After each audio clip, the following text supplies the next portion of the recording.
Hi guys, happy Homebrew Wednesday. How you doing? So, I've decided that I'm going to go ahead and try out the Craigtube porter, the experimental porter. So, got all my stuff here, all the grains required. Got the Fuggles hops, pellets. I got the 1.5 kilo of liquid extract, just unhopped, light. Got the Windsor yeast. Yeah. Windsor yeast and some dry malt extract over here in the corner. Yeah, so I'm going to give it a go here. Just heating up the old pot right now. Getting ready to steep. And let's move on. Let's get this brewed. Alrighty, let's go. Yeah. Cheers. Alright, so getting ready to steep your grains here. Just take your grain sock and put it over the open bag of grains and wrap it around nicely, and then give it a flip and get your grains in the bag.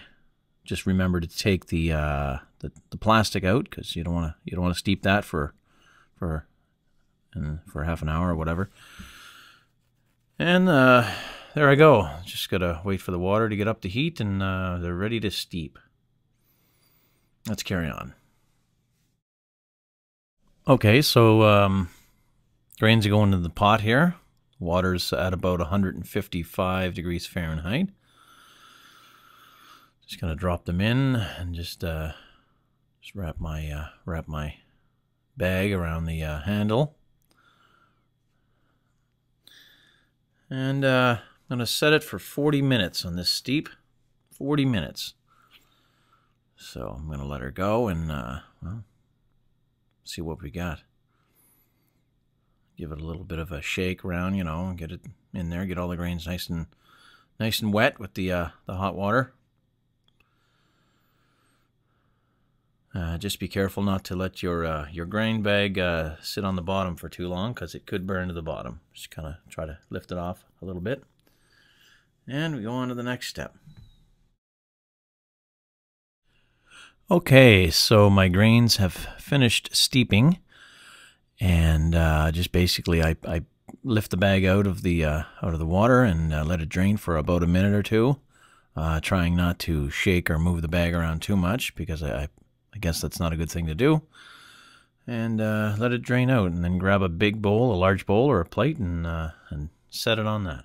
And then we move on. Okay, and now I'm adding my light liquid malt extract to my pot of boiling water. I brought it up to a boil. Now, you want to be careful when you add this. If you're going to add it straight to the pot on the burner, you want to be stirring it quite fiercely while you're doing it. Add it quite slow so you can stir it in. Or else remove the pot from the burner while you add it. Either way is fine, but just got to make sure you're stirring it well when you add it if you're going to leave it on the burner. So add that in. Give it a good stir. And then move on to the next step. And here I am adding my 1 ounce of Fuggles pellet hops to the boil, and I'm going to boil them for an additional 10 minutes.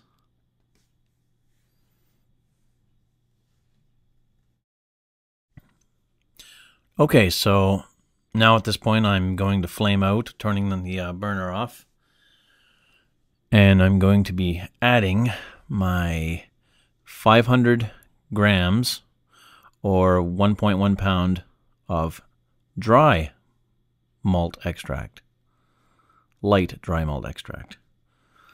And this stuff is a bit hard to work with. It's the first time I've ever used it, and it's a little bit tough to add it in while the steam is coming up, because it starts to clump up in the container.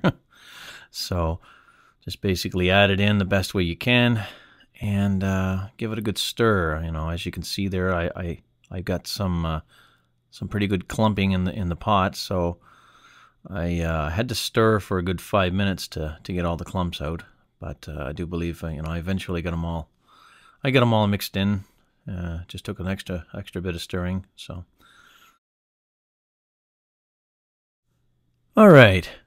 And so at this point, you're supposed to add your 1 can of Cooper's extract. Unfortunately, my mistake. I forgot to turn on the record on the camera, so now all you're seeing is me adding the additional what was left in the can with the hot water. So sorry about that.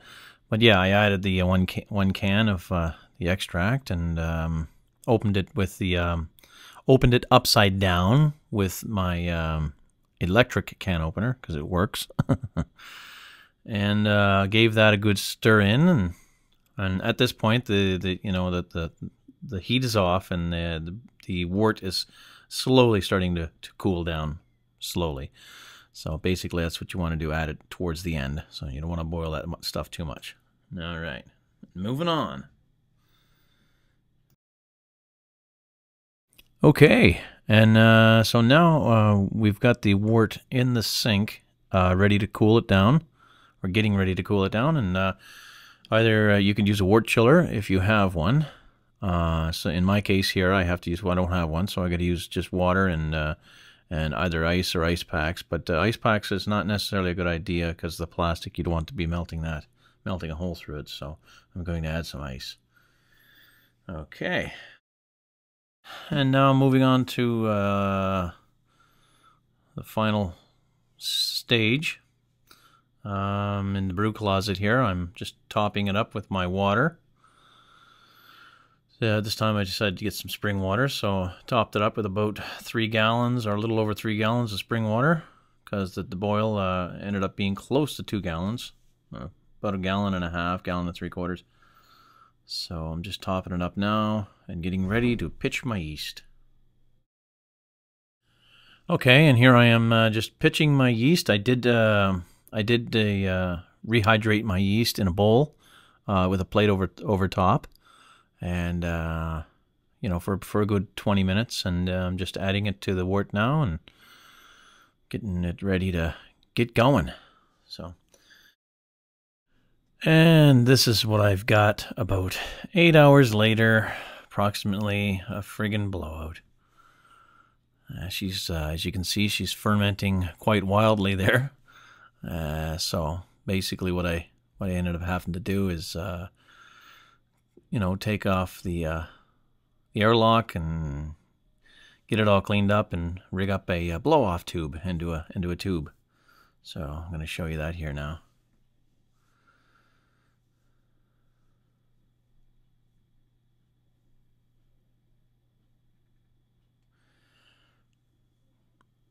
Okay, so this is the blow-off tube that I rigged up. Got another bung to put in there, cleaned it all up, dried it out and everything, and after I took it off, the foam started to puff right out the top too. So she's going good. She's going good. And there it is, running into the plastic jug of water and blowing hard. All right. Well, thanks for watching, everyone. Cheers. I'll let you know how this Craigtube porter turns out. Keep your mugs full. I'll see you soon. Thanks.